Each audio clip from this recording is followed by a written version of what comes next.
meu, 17ª rodada, regular para ruim para o Grêmio e ruim para o Internacional.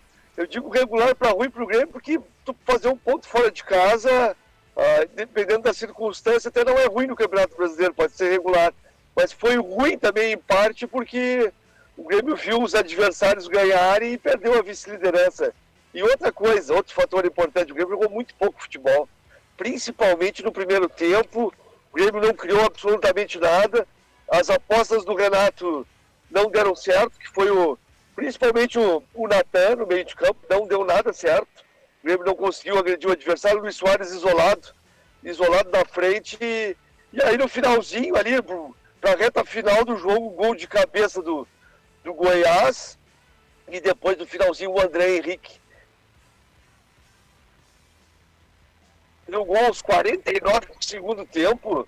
Até foi lucro, eu acho, esse pontinho para o Grêmio, que tem aproveitamento melhor que o do Flamengo e o Palmeiras, que tem 60% de aproveitamento, o Grêmio tem 62%, que tem um jogo a menos. Aí seria, ganhando o jogo, ultrapassaria os dois adversários. E o Botafogo sobra na tabela de classificação, impressionante essa campanha do Botafogo, com 84% de aproveitamento e 43 pontos, faltando 2 rodadas para terminar o primeiro turno. O Botafogo já é o campeão simbólico que tem no primeiro turno, ninguém vai ultrapassar mais o Botafogo e abre essa vantagem impressionante. Nunca tinha acontecido na história do Campeonato Brasileiro por pontos corridos. E o Grêmio dentro de campo, jogadores muito abaixo, Bitelo abaixo, o Bitelo faz 3, 4 partidas que não joga absolutamente nada. O Natan, como eu mencionei, não funcionou no meio de campo. O Cuiabano no primeiro tempo não foi tão bem, melhorou um pouquinho. E o Grêmio foi melhorar quando já tinha o Ferreirinha em campo. O Ferreirinha foi o mais lúcido, deu bola no travessão antes do gol e conseguiu o Grêmio empate com escanteio batido até pelo próprio Ferreirinha. Agora o Grêmio tem uma semana para trabalhar, vai ter só no outro final de semana, no domingo, 4 da tarde, o Vasco da Gama em São Januário. E agora o que é para o Grêmio também a expectativa? Que Fábio daqui 2 dias fecha a janela de transferência. E o Grêmio pode anunciar o Lucas Bezosi, que é um jogador argentino do Lanús, um atacante de beirada, dá para dizer.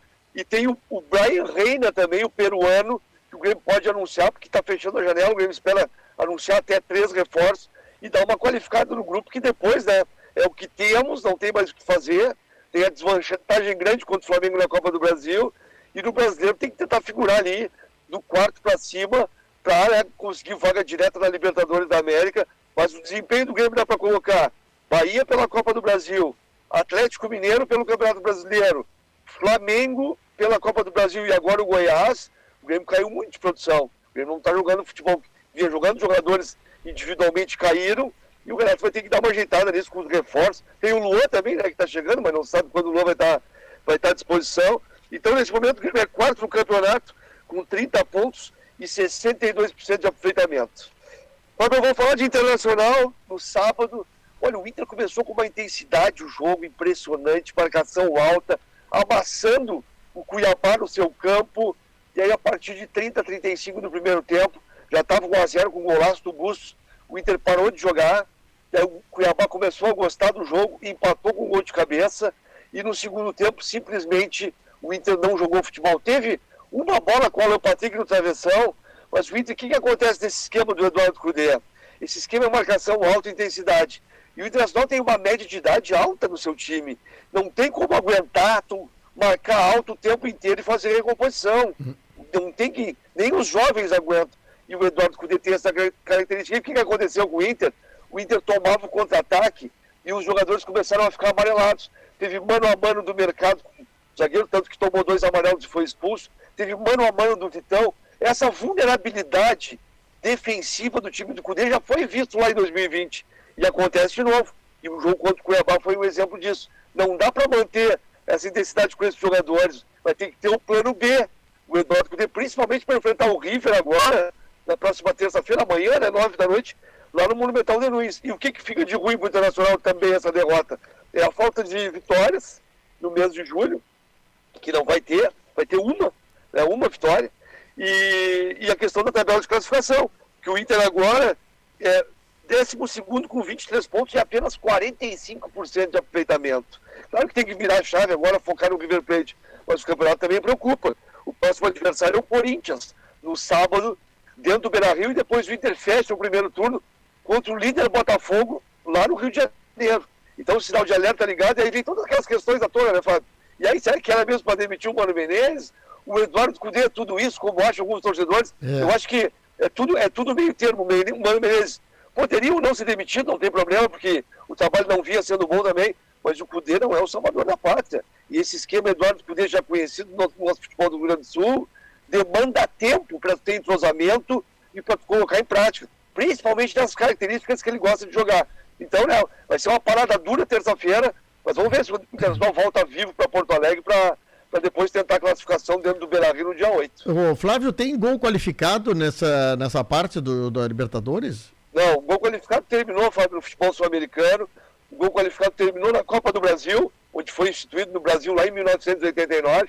A Champions League também aboliu o gol qualificado e eu acho que ficou melhor. Ficou melhor assim, eu acho bacana. O que acontece? Um exemplo, então vamos falar de placares lá em Buenos Aires.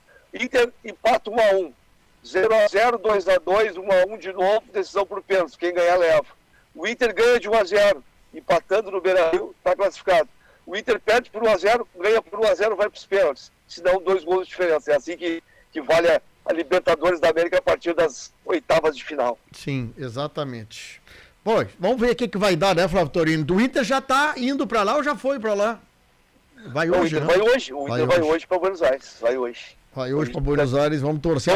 Amanhã o jogo, que horas é então?